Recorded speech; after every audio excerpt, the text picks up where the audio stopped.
السلام علیکم۔ آپ کو پتہ ہے کہ انسان دوستی پہ کتنی ماشاءاللہ چیزیں ہم نے پڑھی ہیں اور اسی پہ ہم لوگ کنٹینیو کر رہے ہیں۔ آج کی حدیث ہے کہ حضرت ابو مسعود رضی اللہ تعالیٰ عنہ بیان کرتے ہیں کہ ایک شخص جو ابو شعیب کہلاتا تھا اپنے غلام کے پاس آیا جو گوشت فروخت کرتا تھا اور اس سے کہا کہ میرے لیے اتنا کھانا تیار کر دو جو 5 آدمیوں کے لیے کافی ہو، کیونکہ میں نے رسول خدا صلی اللہ علیہ وسلم کے چہرے مبارک پر بھوک کے آثار دیکھے ہیں۔ پس اس غلام نے کھانا تیار کیا۔ پھر جب ابو شعیب رضی اللہ تعالیٰ عنہ نے رسول خدا صلی اللہ علیہ وسلم کو بلا بھیجا کہ حضور صلی اللہ علیہ وسلم خود اور آپ صلی اللہ علیہ وسلم کے ساتھ جو لوگ بیٹھے ہیں وہ بھی تشریف لائیں۔ جب رسول خدا صلی اللہ علیہ وسلم جانے کے لیے اٹھے تھے، ایک اور شخص بھی ان لوگوں کے ساتھ ہو لیا جو اس وقت ان لوگوں کے ساتھ نہیں تھا جب انہیں دعوت دی گئی تھی۔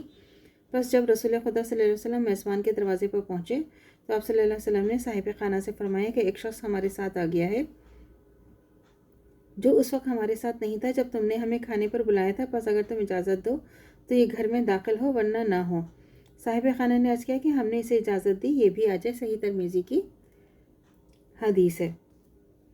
تو اس میں کیا مطلب ہے کہ مہمان کو اس بات کا دھیان رکھنا چاہیے کہ میزبان کے پاس اتنا زیادہ نہ رہے کہ اس کے لیے بوجھ بن جائے۔ اور اس حدیث میں میزبان کے حقوق کے ہی کے سلسلے میں ایک دوسری بات یہ بیان ہوئی ہے کہ اگر مدعو لوگوں کے ساتھ کوئی ایسا شخص آ جائے جسے دعوت نہ دی گئی ہو تو میزبان سے اس کی اجازت لی جائے، اور اگر وہ اسے اجازت دے تو وہ شخص کی دعوت میں شریک ہو ورنہ نہ ہو۔ یہ تو کتنی اہم حدیث ہے نا۔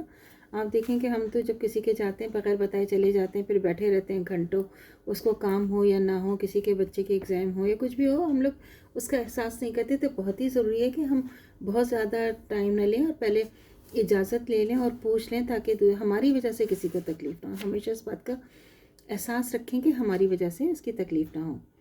اور اب عیادت کرنا کتنا ضروری ہے کسی کی، اگر کوئی بیمار ہو جائے تو یہ تو اللہ تعالیٰ نے کتنا اس کو پسند فرمایا ہے۔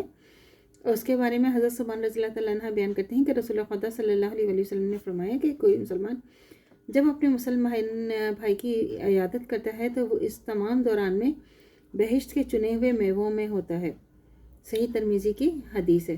تو اس سے کیا ہے کہ اس حدیث کی وضاحت کرتے ہوئے یہ بتایا گیا کہ یہاں عیادت کرنے والوں کو اس شخص سے تسبیح دی گئی ہے جو اپنے لیے چنے ہوئے میوے جمع کر لیتا ہے۔ اس طرح عیادت کرنے والا اپنے لیے ثواب جمع کر لیتا ہے، کیونکہ بیمار اور اپنی بیماری کے باعث دکھی ہوتا ہے۔ اس کا حال پوچھنے جانا ظاہر کرتا ہے کہ دل میں اس کے لیے محبت ہمدردی ہے، اس سے بیماری کے دل کو سکون ملتا ہے۔